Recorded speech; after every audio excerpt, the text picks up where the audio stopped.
आज रातिदेखि स्थानीय तहको निर्वाचन अन्तर्गत मौन अवधि सुरु हुँदैछ। यस अवधिमा मतदाताले आफू कहाँ भोट माग्न आएका उम्मेदवारहरूलाई परख्न पाउनेछन्।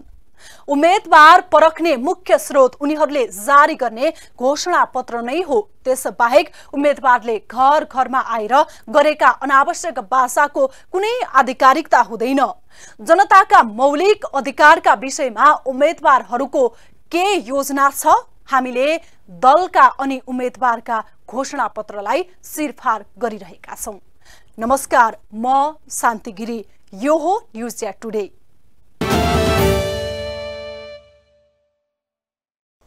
स्वास्थ्य शिक्षाको अधिकार हाम्रै संविधान प्रदत्त मौलिक अधिकार हो। समाजवाद उन्मुख हाम्रो संविधानले शिक्षा र स्वास्थ्यमा सबै जनताको समान पहुँच र निशुल्क उपलब्धता कल्पना गरेको छ। शिक्षा र स्वास्थ्य आम जनतामा पुर्याउने मुख्य जिम्मेवारी स्थानीय सरकारको नै हो। अहिले स्थानीय सरकारको निर्वाचन हुँदै गर्दा प्रतिस्पर्धी दलहरूले शिक्षा स्वास्थ्यको आफ्नो अवधारणा र कार्यक्रम सार्वजनिक गरेका छन्, तर अधिकांश कार्यक्रम हवाई कल्पनामा गरिएका उडन्ते लाग्छन्, जुन आगामी 5 वर्षमा गर्न सम्भव देखिँदैनन्। नेपालको संविधानले स्वास्थ्य र शिक्षालाई मौलिक हकको रूपमा समावेश गरेको छ, तर पनि मुलुकमा स्वास्थ्य र शिक्षा खर्चिलो बन्दै गएको छ। सर्वसाधारण जनताले सहजै स्वास्थ्य र शिक्षा सेवा पाउनुपर्ने व्यवस्था भए पनि नेपालको स्वास्थ्य सेवा र शिक्षा वर्षेनी महँगो बन्दै गएको छ। मानिसको आम्दानीको सबैभन्दा ठूलो हिस्सा यसै शिक्षा र स्वास्थ्यमा खर्च भइरहेको छ। राज्यले शिक्षा र स्वास्थ्यलाई निशुल्क गर्न नसक्दा हजारौं मानिस मर्कामा परेका छन्। रोग लागे गरीबले घर खेत नै बेच्नुपर्ने अवस्था छ। 30 वैशाखमा हुने आसन्न स्थानीय तहको निर्वाचनमा पनि विभिन्न राजनीतिक दल र उम्मेदवारहरूले शिक्षा क्षेत्रका लागि आफ्ना एजेन्डा प्रस्तुत गरेका छन्। कसैले त निशुल्क स्वास्थ्य सेवादेखि निशुल्क शिक्षासम्मका आश्वासन बाँडेका छन्।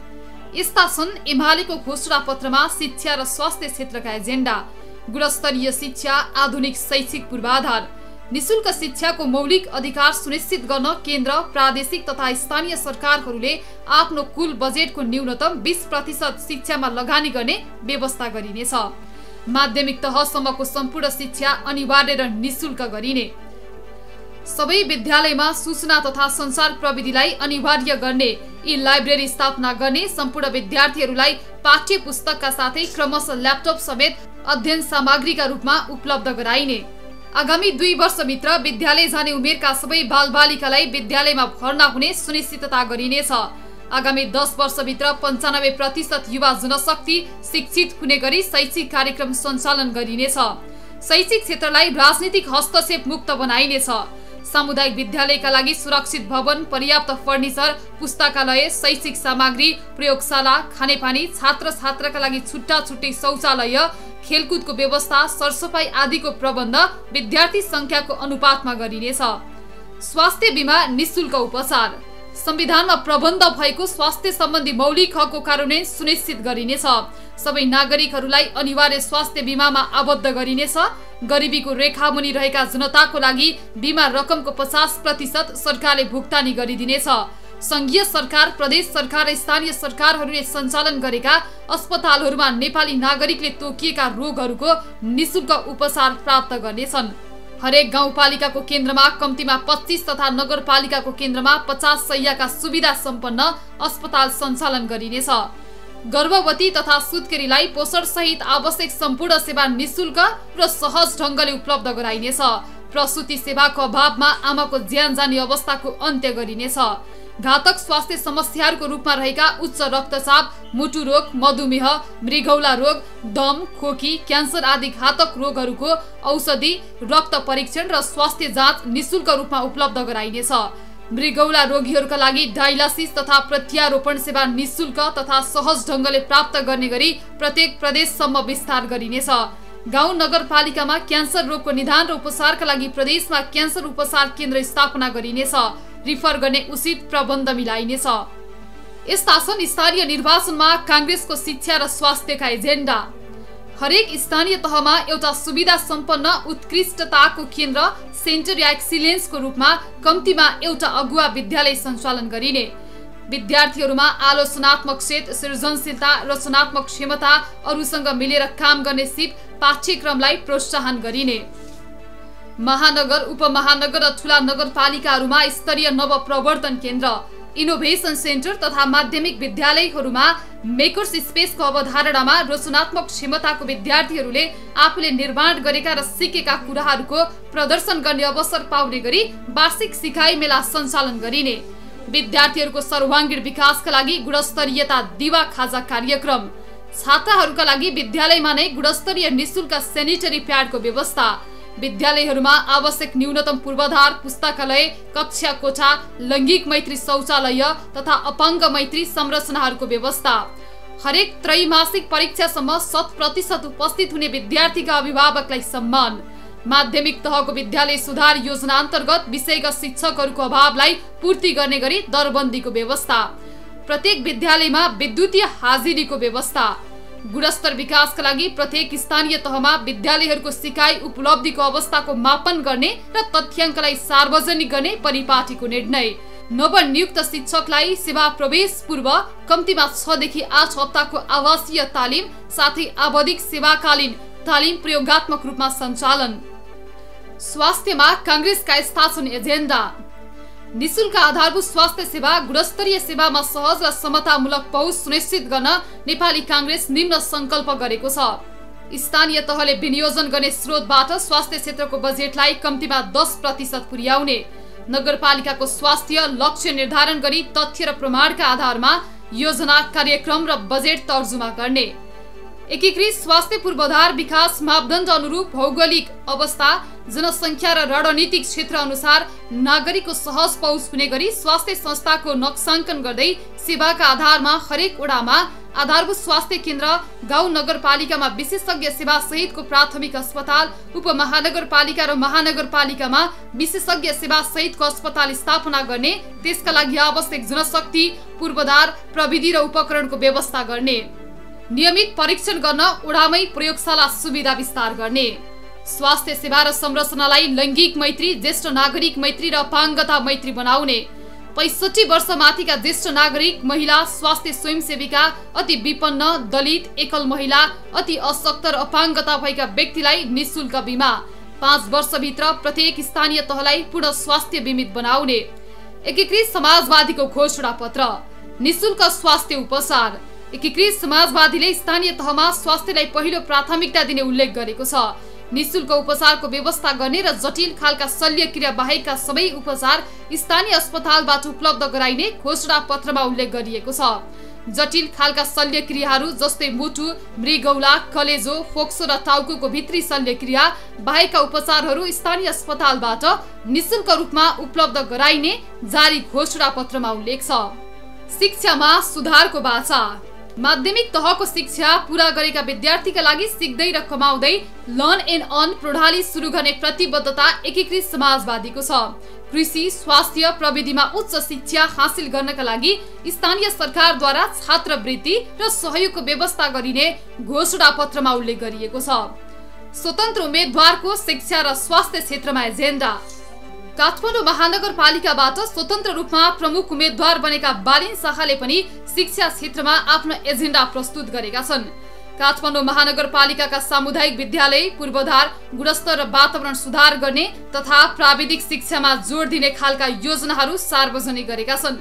यस्तै इतिहास, योग, आयुर्वेद जस्ता पौराणिक शिक्षाको सँगसँगै विश्व स्तरमा जोड्न सकिने उच्च स्तरको शिक्षा पनि लागू गर्ने घोषणा पत्रमा भनिएको छ। निजी विद्यालयमा मासिक शुल्क अनुसारको शिक्षा छ कि छैन भनेर अडिट गरिने, प्रारम्भिक बाल्यकाल शिक्षादेखि सूचना प्रविधिको परिचय दिने गरी पाठ्यक्रम विकास गरिने उल्लेख गरिएको छ। त्यस्तै बालनको घोषणा पत्रमा स्वास्थ्य सम्बन्धी पनि विभिन्न कुरा समावेश गरिएका छन्। प्रत्येक वडामा योग्य चिकित्सक, नर्सिङ प्रोफेसनल, फार्मासिस्ट र नियमित स्वास्थ्य जाँचका लागि डायग्नोस्टिक ल्याब सहितको स्वास्थ्य क्लिनिक सुरुवात गरिने, मधुमेह तथा उच्च रक्तचाप जस्ता रोगको दिगो नियन्त्रणका लागि व्यायाम गर्ने पार्क निर्माण गरिने तथा 70 वर्षभन्दाहरूको घर घरमा पुगेर निशुल्क स्वास्थ्य परीक्षण गर्ने लगायतका कुरा पनि समावेश गरिएका छन्। यी त केही पछिल्ला स्थानीय तह निर्वाचनका लागि मुलुकका केही ठूला तथा प्रमुख पार्टीको घोषणा पत्रमा शिक्षा र स्वास्थ्यलाई दिएको प्राथमिकता हो। अन्य अरू राजनीतिक दलले पनि शिक्षा र स्वास्थ्य क्षेत्रको सुधार नै आफ्नो चुनावी एजेन्डा बनाएका छन्। यसरी राजनीतिक दलको घोषणा पत्र हेर्दा उनीहरू प्रत्येक निर्वाचनमा शिक्षा तथा स्वास्थ्य क्षेत्रलाई सधैँ पहिलो प्राथमिकतामा राख्ने गर्छन्। सबैभन्दा बढी बजेट पनि यिनै क्षेत्रमा छुट्याइएको हुन्छ। तर पनि मुलुकमा अझै न त सहज स्वास्थ्य उपचार पाउन सकेका छन् नागरिक, न त गुणस्तरीय शिक्षा नै। नेपालमा विद्यालय तहको शैक्षिक गुणस्तरको अवस्था झनै नाजुक छ। तुलनात्मक रूपमा निजी विद्यालयको भन्दा सामुदायिक विद्यालयको शिक्षाको स्तर कमजोर रहेको देखिन्छ। निजी विद्यालय भौतिक सेवा सुविधामा सम्पन्न छन्, व्यापारमुखी रहेका कारण त्यहाँको व्यवस्थापकीय पक्ष अब्बल देखिन्छ। अर्कातिर सामुदायिक विद्यालयको अवस्था नाजुक छ। कतिपय सामुदायिक विद्यालयका शिक्षक राजनीतिमा लागेका छन्, जसले विद्यालयको पठन पाठनलाई नकारात्मक असर पुर्याएको छ। राजनीतिक प्रभाव र सोर्स फोर्सका आधारमा नियुक्त भएका शिक्षकको कार्यक्षमता कमजोर रहेको विभिन्न शोध तथा अनुसन्धानले खुलाएका छन्। सामुदायिक विद्यालयमा खानेपानी, शौचालय, डेस्क बेन्च जस्ता भौतिक पूर्वाधारको अवस्था निकै कमजोर देखिन्छ। यस्तै शिक्षाको मात्र होइन, राजनीतिक दलले चुनावी घोषणा पत्रमा जति नै स्वास्थ्यलाई पहिलो प्राथमिकतामा राखे पनि मुलुकको स्वास्थ्य क्षेत्र पनि दयनीय नै छ। विश्व स्वास्थ्य संगठन WHO को वर्ल्ड हेल्थ स्ट्याटिस्टिक 2018 को रिपोर्ट हेर्ने हो भने नेपाल सहित 194 मुलुकको स्वास्थ्य क्षेत्रको अवस्थामा नेपाल दक्षिण पूर्वी एसियामा सबैभन्दा बढी मातृ मृत्यु दर भएको देशमा गनिएको छ। नेपालमा प्रति वर्ष प्रति लाख जीवित जन्म मध्ये 258 आमाको गर्भ सम्बन्धी समस्याबाट मृत्यु हुने गरेको तथ्याङ्कले देखाएको छ। यो रिपोर्टले पनि देखाउँछ कि नेपालको स्वास्थ्य क्षेत्र कति नाजुक रहेछ भन्ने। स्वास्थ्य सेवाको विकासमा स्थानीय समुदाय स्तरसम्म संस्थागत विकास भए पनि जनशक्ति विकास तथा सेवाको पहुँचमा राम्रो सुधार हुन सकेको छैन। भौगोलिक कठिनाइले गर्दा नियमित रूपमा जनशक्ति, औषधि, औजार र उपकरण आपूर्ति गर्न सकिएको छैन।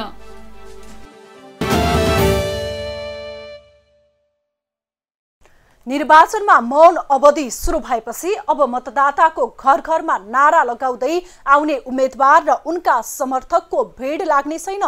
मौन अवधिमा उम्मेदवारहरूले अब आफ्नो प्रचार प्रसार गर्न पाउने छैनन्। निर्वाचन आयोगले मौन अवधिमा गर्न पाइने र नपाइने कामको फेरिस्त बनाएको छ। निर्वाचन आयोगले बनाएको आचार संहिता उल्लङ्घन गरे कारबाही गर्ने चेतावनी पनि छ। तर विगत हेर्दा यस्तो मौन अवधिका नियममा प्रशस्त भङ्ग भएका देखिन्छन्। निर्वाचन हुने नहुने अन्यलका बीच अन्ततः स्थानीय तहको निर्वाचन आउन अब 3 दिन मात्र बाँकी छ। यही अन्यलका बीच विभिन्न राजनीतिक दलले उम्मेदवारको टुङ्गो लगाई आफ्नो पक्षमा मत मागिरहेका छन्। अब मध्यरातिदेखि मौन अवधि लागू हुँदैछ। मौन अवधि भनेको शान्त अवधि हो। यो अवधि भनेको उम्मेदवारले आफ्नो तयारीका बारेमा समीक्षा गर्ने र मतदाताले कसलाई भोट दिने भनेर विचार बनाउने समय हो। मतदान हुने दिनको अघिल्लो 48 घण्टादेखि मतदानको दिन मतदान केन्द्र बन्द नहुन्जेलसम्मको अवधिलाई मौन अवधि भनिन्छ। यस अवधिमा निर्वाचन प्रचार गर्न र मत माग्न पाइने छैन। मौन अवधिभर निर्वाचन प्रचार लगायत कुनै पनि प्रकारका छलफल, अन्तर्क्रिया, सभा सम्मेलन, कार्यशाला, गोष्ठी आदि गर्न पाइने छैन। साथै यस अवधिमा कुनै पनि विधि प्रक्रिया वा माध्यमबाट मत माग्न वा निर्वाचन प्रचार गर्न पाइने छैन। मौन अवधिमा प्रचार लगायतका गतिविधिमा निर्वाचन आचार संहिता लागू हुनेछ। सामाजिक सञ्जाल, अनलाइन, छापा वा अन्य कुनै माध्यमबाट राजनैतिक दल वा उम्मेदवारको पक्ष या विपक्षमा कुनै सन्देश, सूचना वा प्रचारका सामग्री पोस्ट वा शेयर गर्न वा गराउन नहुने निर्वाचन आचार संहिता 2078 मा उल्लेख गरिएको छ। मौन अवधिमा प्रचारका सबै गतिविधि बन्द हुने र यसको निगरानीका लागि आयोग आफै सुरक्षा निकाय र मुलुकका विभिन्न मुख्य स्थानमा 18 सहसचिवको नेतृत्वमा टोली खटाइनेछ। निगरानीका लागि जिल्लाका मुख्य अधिकृतको नेतृत्वमा संयन्त्र र पालिकामा निर्वाचन अधिकृतको नेतृत्वमा संयन्त्र बनाइएको छ। मौन अवधिभर यस्ता गतिविधि गर्न रोक। मौन अवधिभर निर्वाचन प्रचार लगायत कुनै पनि प्रकारका छलफल, अन्तर्क्रिया, सभा सम्मेलन, कार्यशाला, गोष्ठी आदि गर्न नपाइने। मौन अवधि सुरु हुनुभन्दा अगाडि मतदान स्थलको 300 मिटर वरिपरि राखिएका राजनीतिक दल र उम्मेद्वारका प्रसारका सामग्री हटाउनु पर्ने। कुनै पनि विधि, प्रक्रिया वा माध्यमबाट मत माग्न वा निर्वाचन प्रचार गर्न पाइने छैन। सामाजिक सञ्जाल, अनलाइन, छापा वा अन्य कुनै माध्यमबाट राजनीतिक दल वा उम्मेद्वारको पक्ष वा विपक्षमा कुनै सन्देश, सूचना वा प्रसारका लागि सामग्री पोस्ट वा सेयर गर्न पाइने छैन। मौन अवधिभर सञ्चार प्रतिष्ठान सम्बद्ध कर्मचारी तथा पत्रकारले कुनै पनि राजनीतिक दल वा उम्मेद्वारको पक्ष वा विपक्षमा समाचार प्रकाशन वा प्रसारण गर्न पाइने छैन। राजनीतिक दल वा उम्मेद्वारको निर्वाचन प्रसारका लागि नशुल्क वा प्रायोजित विज्ञापन प्रकाशन प्रसारण गर्न पाइने छैन। मौन अवधिमा सामाजिक सञ्जाल, अनलाइन, छापा माध्यम वा अन्य कुनै माध्यमबाट राजनैतिक दल वा उम्मेद्वारको पक्ष वा विपक्षमा कुनै सन्देश, सूचना प्रसारका लागि पोस्ट वा सेयर गर्न, कमेन्ट गर्न, प्रति कमेन्ट गर्न, समाचार प्रकाशन गर्न वा प्रसारण गर्न नपाइने। मौन अवधिभर राजनीतिक दल वा उम्मेद्वारको पक्ष वा विपक्षमा विज्ञापन, टक शो, टिप्पणी, विश्लेषण, प्रश्न उत्तर जस्ता कार्यक्रम गर्न नहुने। राजनीतिक दल वा उम्मेद्वारले सभा सम्मेलन तथा कार्यशाला, गोष्ठी जस्ता अन्तर्क्रिया कार्यक्रम गर्न नपाइने। आयोगले तयार पारेको निर्वाचन शिक्षामूलक सूचना सामग्री टाँस्न तथा प्रयोग गर्न बाहेक उम्मेद्वार वा राजनीतिक दलको कुनै पनि निर्वाचन प्रचार सामग्री राख्न, टाँस्न वा प्रसार गर्न नपाइने। राजनीतिक दल वा उम्मेद्वारले आयोगको अनुमति लिई मुलुकको प्रतिनिधित्व गरी विदेश भ्रमणमा जान बाहेक अन्य प्रयोजनका लागि वैदेशिक भ्रमण गर्न पाइने छैन। निर्वाचनलाई प्रभाव पार्ने गरी सामाजिक सञ्जालमा लेख तथा प्रतिक्रिया दिन नहुने। स्थानीय तह निर्वाचन आचार संहिता 2078 अनुसार SMS, फेसबुक, भाइबर जस्ता विद्युतीय माध्यमद्वारा प्रयोग गरिने सामाजिक सञ्जाल मार्फत मत माग्न र निर्वाचन प्रसार गर्न पाइँदैन।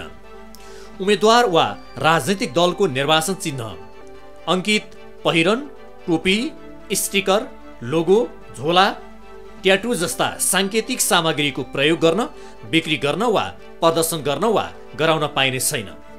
मतदान हुने दिनभन्दा 48 घण्टा अघिदेखि मतदानको काम पुरा नभएसम्म कुनै उम्मेद्वार वा दलको पक्ष वा विपक्षमा मतदान गर्ने वा नगर्ने उद्देश्यले सभा बोलाउन वा आयोजना गर्न, जुलुस निकाल्न वा नाराबाजी गर्न तथा अन्य कुनै प्रकारले प्रसार गर्न वा गराउन निषेध गरिएको छ।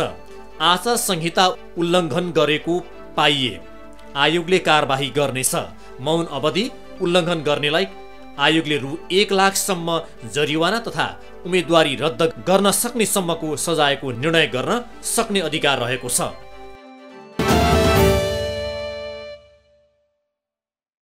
आगामी वैशाख 30 गते हुने निर्वाचनका लागि निर्वाचन आयोगले सम्पूर्ण तयारी पूरा गरिसकेको छ। हतारोमा निर्वाचन र सबै काम सहज ढंगले गर्न समयावधि कम भएका कारण यस पटकको मतपत्र भने मतदाताका लागि सहज हुने छैन। कतिपय ठाउँमा पार्टीहरूको हकमा उम्मेदवार नभएको स्थानमा पनि मतपत्रमा उनीहरूको चुनाव चिन्ह भने हुनेछ, जसका कारण उम्मेदवार नभएका चिन्हमा पनि मत जान सक्ने प्रशस्त सम्भावना हुन्छ। त्यसैले यसपटक विगतमा भन्दा धेरै मत बदर हुन सक्ने अनुमान पनि गरिएको छ। नयाँ संविधान जारी भएपछि शुक्रबार दोस्रो पटक स्थानीय तहको निर्वाचन हुँदैछ। नयाँ जनप्रतिनिधि चुन्नका लागि मतदाताले मतदान गर्ने दिन आउन अब 3 दिन मात्रै बाँकी छ। निर्वाचनका लागि केन्द्रबाट गर्नुपर्ने आवश्यक सम्पूर्ण तयारी पूरा भएको निर्वाचन आयोगले जनाएको छ। निर्वाचन व्यवस्थापन निकायले केन्द्रबाट गर्नुपर्ने सम्पूर्ण तयारी पूरा भएको निर्वाचन आयोगका सूचना अधिकारी तथा सहायक प्रवक्ता सूर्यप्रसाद अर्यालले जानकारी दिएका छन्। तवरबाट अथवा निर्वाचन व्यवस्थापन निकायले केन्द्रबाट गर्नुपर्ने सम्पूर्ण तयारी सकिसकेका छ र केही पहिले नै हामीले मतपत्रहरू पनि जिल्लामा पुर्याइसकेका छौँ र अहिले मतपत्र पठाउँदाखेरि हाम्रो मुख्य निर्वाचन अधिकृतको कार्यालयमा पठाइन्छ भने अरू बाँकी सामग्री जुन अरू 57 प्रकारका सामग्री हुन्छन् ती हाम्रो निर्वाचन कार्यालयबाट मतदान अधिकृतले बुझ्नुहुन्छ। भने मतलब जिल्लाका सबै मतदान केन्द्रमा खटिने मतदान अधिकृत र सहायक मतदान अधिकृतलाई नियुक्ति गर्ने काम मुख्य निर्वाचन अधिकृतको हुन्छ। नियुक्ति पत्र त्यहाँ बुझ्नुहुन्छ अनि तालिम दिइन्छ एक दिनको पुरै मतदान प्रक्रियाका र त्यसमा गर्नुपर्ने विविध व्यवस्थापनका कुराहरूको बारेमा कानुनी प्रक्रियाका कुराहरू बारेमा हामीले तालिममा दिइन्छ। साथै नमुना मतदान पनि उहाँहरूलाई गराएर एउटा मतदान राम्रोसँग सम्पन्न गर्नलाई सक्षम बनाइन्छ। त्यसपछि उहाँहरू चाहिँ मतदान केन्द्रलाई चाहिने सामानहरू जस्तै मतपेटिका, सुरक्षण सिल, स्टेसनरी सामग्री, मतदाता नावली लगायतका विविध सामग्रीहरू जुन अब जम्मी 58 प्रकारका चाहिन्छन् ती हाम्रो निर्वाचन 77 जिल्लामा हाम्रो जिल्ला निर्वाचन कार्यालयहरू छन्। त्यहाँबाट उहाँहरूले बुझेपछि टोलीसहित उहाँहरू चाहिँ मतदान केन्द्रमा जानुहुन्छ। त्यो काम चाहिँ अब बेलुकासम्म हाम्रा सबै मतदान केन्द्रमा मतदान अधिकृतहरू पुग्नुहुन्छ। त्यो टोली पुग्दछ सामग्री लिएर। यो काम अहिले एकदमै सघनताका साथ हाम्रा सबै जिल्लाहरूबाट अथवा निर्वाचन अधिकृतको कार्यालयबाट ती भइरहेका छन्।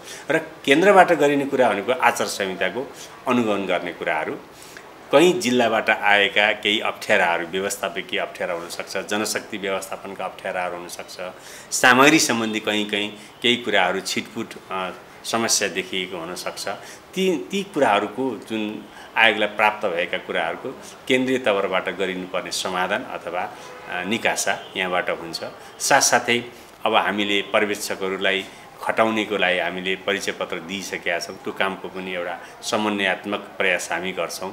स्थानीय तह निर्वाचनका लागि मंगलबार रातिबाट मौन अवधि लागू हुँदैछ। मतदान सुरु हुनुभन्दा 48 घण्टा अघिदेखि मौन अवधि सुरु हुने निर्वाचन आयोगले जनाएको छ। निर्वाचन स्वच्छ, निष्पक्ष र धाँधली रहित बनाउनका लागि मौन अवधि तोकिन्छ। मौन अवधि लागू भएपछि प्रचार प्रसार गर्न नपाइने आयोगले जनाएको छ। मौन अवधिभरमा कुनै पनि दल वा उम्मेद्वारले निर्वाचन विशेष प्रचार प्रसार भेला गोष्ठीको आयोजना गरे उम्मेद्वारको उम्मेदवारी रद्ददेखि 1 लाख रुपैयाँसम्मको जरिवाना हुन सक्ने निर्वाचन सम्बन्धी कानुनमा उल्लेख छ। अहिले केन्द्रले गर्नुपर्ने सम्पूर्ण काम सकेपछि अब जिल्लाको अनुगमन गर्ने आयोगबाट गर्नुपर्ने नीतिगत निर्णय र समन्वयात्मक भूमिका खेलिरहेको उनले बताएका छन्। निर्वाचनलाई स्वच्छ, निष्पक्ष र धाँधली रहित बनाउनका लागि आयोग निकै संवेदनशील बनेको उनले बताएका छन्। मतदानका दिनदेखि मतगणनाका दिनसम्म चारवटै सुरक्षा निकायमा आफ्नो चुनावी रणनीति अनुसार सुरक्षा घेरामा रहने निर्वाचन आयोगको भनाइ छ।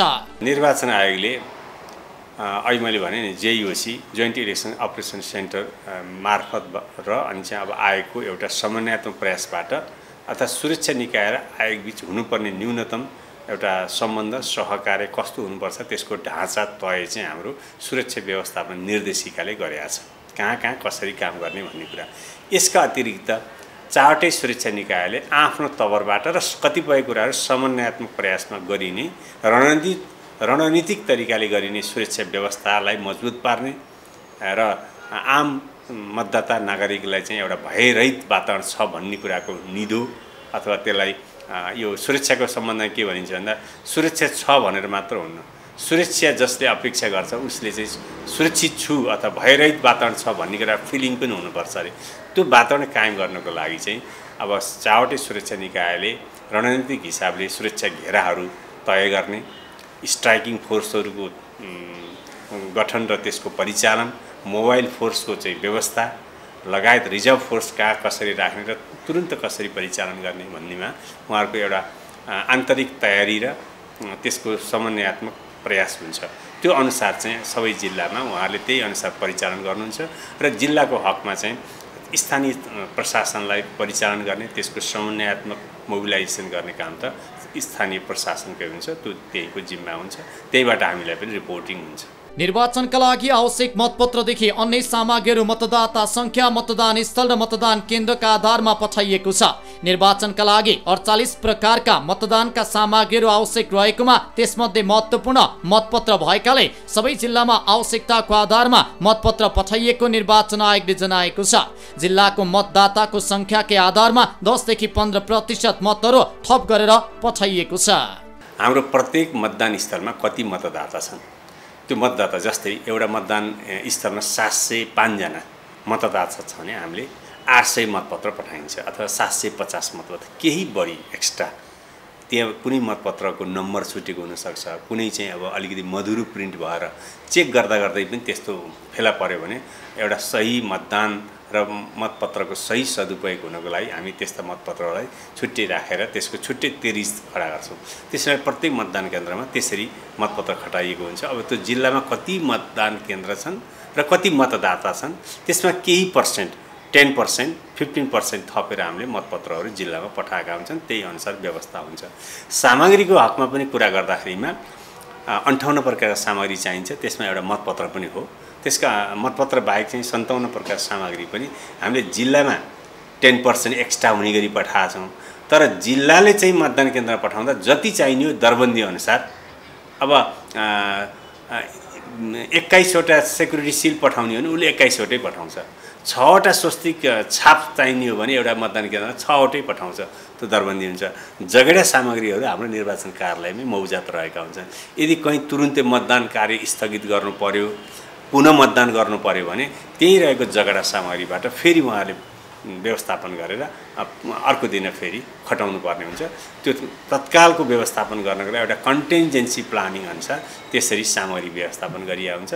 अरू सामग्रीको हकमा पनि त्यही 10% को हिसाबले जिल्ला पठाएको छ। त्यसको मूल आधार भनेको जिल्लामा मतदाता सङ्ख्या कति छ, त्यसको आधारमा मतदान केन्द्र कति छन् र त्यो आधारमा केन्द्रले कसरी सामग्री पठाएको छ र त्यसमा एक्स्ट्रा कति थियो र कति सामग्री पुग्यो भन्ने कुरा हामीले त्यसरी हिसाब निकाल्न सक्छौँ। मतदानका दिन वर्षा हुने सम्भावना रहेको पनि मौसमविदको पूर्वानुमानलाई मध्यनजर गर्दै प्रत्येक जिल्लामा मतदान अधिकृतले तयारी गरिरहेको निर्वाचन आयोगले जनाएको छ।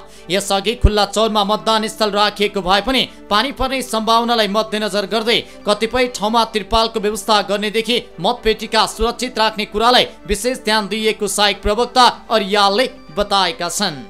अधिकांश चाहिँ सार्वजनिक भवनमा हाम्रा मतदान स्थलहरू तोकिएका छन् र अब हामीले खुल्ला तरिकाले बाहिर कम्तीमा मतदाता नआली रेजा लगाउने काम अनि मतपत्र दिने काम, मतपेटिका राख्ने काम हामी खुल्ला चौरमा अथवा अलि फराकिलो ठाउँमा गर्थ्यौँ भने मौसमको त्यो प्रतिकूलता अथवा मौसम त्यो दिन चाहिँ पानी पर्ने भन्ने कुरा मौसमविदहरूको पूर्वानुमान भएको कारणले गर्दा तत्काल चाहिँ व्यवस्थापन केही व्यवस्था केही जगेडा व्यवस्थापन पनि गर्नुपर्ने हुनसक्छ। त्यसको लागि कतिपय मतदान अधिकृतहरूले चाहिँ अब त्रिपालको व्यवस्था गरेर पानीले नभिज्ने गरी उहाँहरूले गर्न सक्नुहुन्छ। किनभने मतदान केन्द्रमा चाहिँ लाग्ने खर्चको व्यवस्था आयोगले पहिले नै पठाइसकेका छ हैन, पहिले पठाइसकेका छ। त्यसै गरी अब जहाँ एकदम इन्फ्रास्ट्रक्चर अलिकति पर्याप्त छ भने बरन्डाभन्दा मुनि ती कामहरू गरेर अब मतदाताहरू चाहिँ अब बाहिर चौरमा चाहिँ लाइन बस्न सक्नुहुन्छ। तर अब जुन एकदमै जोगाउनु पर्ने सेन्सिटिभ मटेरियलहरू तिनलाई चाहिँ एउटा सेडभन्दा मुनि रहने गरी त्यसरी व्यवस्थापन गर्नुहुन्छ। त्यो चाहिँ लोकल्ली म्यानेज गर्ने हो। अब लोकल इन्स्टिट्युसन जस्तै पालिकाहरूसँग, स्थानीय प्रशासनसँग, मुख्य निर्वाचन अधिकृतसँग, निर्वाचन अधिकृतको आपसी कोअर्डिनेसनले ती कामहरू गर्न सकिन्छ। मुख्य कुरा हाम्रा मतदान सामग्रीहरू भिज्नु भएन, सुरक्षित हुनु पर्यो। हालिसकेको मतपेटिका भिज्नु भएन, मतहरू सुरक्षित हुनु पर्यो। ओसिलो पनि हुनु भएन, ओसिलो भयो भने पनि फुल्न सक्छ। पेपर फुल्यो भने स्वस्ति छाप पनि बिग्रिन सक्छ, त्यसले क्षति पुर्याउन सक्छ। ती सबै पक्षलाई मध्यनजर गरेर सुरक्षित तरिकाले मतदान कार्य गराउनको लागि स्थानीय तवरबाट समन्वय गर्न सक्नुहुनेछ भनेर जुन निर्देशन यहाँले भन्नुभयो त्यही अनुसारभित्र रहेर काम हुनेछ। निर्वाचन आयोगका अनुसार स्थानीय तह निर्वाचनका लागि योग्य मतदाताको कुल संख्या 1,77,33,723 रहेको छ। प्रदेशगत रूपमा प्रदेश 1 मा 33,47,348 मतदाता रहेका छन्। यस्तै मध्य प्रदेशमा 33,31,170 मतदाता रहेका छन्। यस्तै बागमती प्रदेशमा 34,12,869 मतदाता रहेका छन्, जहाँ सबैभन्दा धेरै मतदाता रहेको आयोगले जनाएको छ। यसैगरी गण्डकी प्रदेशमा 17,99,411 मतदाता रहेका छन्। उता लुम्बिनी प्रदेशमा 32,19,457 मतदाता रहेका छन्। यस्तै कर्णाली प्रदेशबाट निर्वाचनमा 10,01,282 मतदाताले चुनावमा भाग लिन पाउनेछन् भने सुदूरपश्चिम प्रदेशबाट 16,32,150 जना मतदाता रहेको आयोगले जनाएको छ। विगतको निर्वाचनमा भन्दा यस पटक अपेक्षाकृत हल्लीखल्ली कम भएको भए पनि अब भोलिदेखि भने चर्को लाउड स्पिकर र नाराका आवाज शान्त हुनेछन्। यसबीच तपाईँ कुन उम्मेदवारलाई भोट दिने अनि किन दिने प्रशस्त मनन गर्न सक्नुहुन्छ। घर परिवारमा सल्लाह गर्न सक्नुहुन्छ, तर कसैलाई कुनै दल या उम्मेदवार विशेषलाई मत हाल्न दबाब भने दिन मिल्दैन। मताधिकार हरेक व्यक्तिको स्वतन्त्र अधिकार हो अनि कसैले कसैलाई मत हाल्यो भनेर जान्ने अधिकार पनि कसैलाई हुँदैन। मतदान गोप्य हुन्छ, तर हरेक मतदाताले लोभ, लालच र प्रभावमा नपरी मत हाल्नुपर्छ भन्ने कुरा त भनिरहनु नै परेन होइन त। हस्त आजलाई न्युज या टुडे यति नै। हामी सबैलाई बिदा दिनुहोस्। नमस्कार।